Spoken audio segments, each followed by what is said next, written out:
Andre Villas-Boas is unveiled as Chelsea's new manager.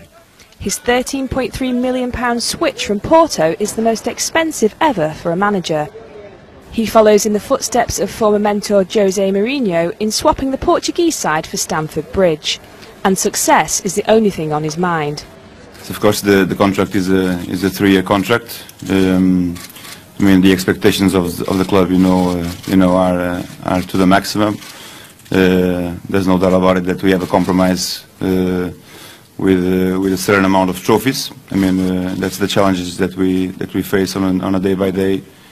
Not only in the football business, but in any business, everybody wants to thrive, to be the best, and to win something, and to be successful. And I'm just one gear in this big club that wants to be successful every year. And I mean, the challenges for me are those. I mean, it's to win as soon as possible, and to build a solid platform for the future.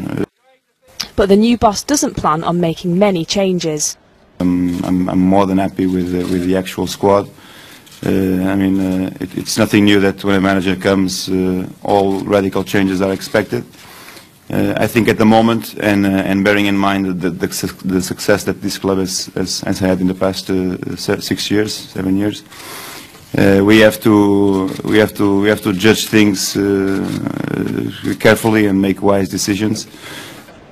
And he hopes he too will earn the title of the Special One. I mean, the title I will wait for you guys to give it to me when I'm successful. I hope to be successful, and I hope you get me a good title in the end.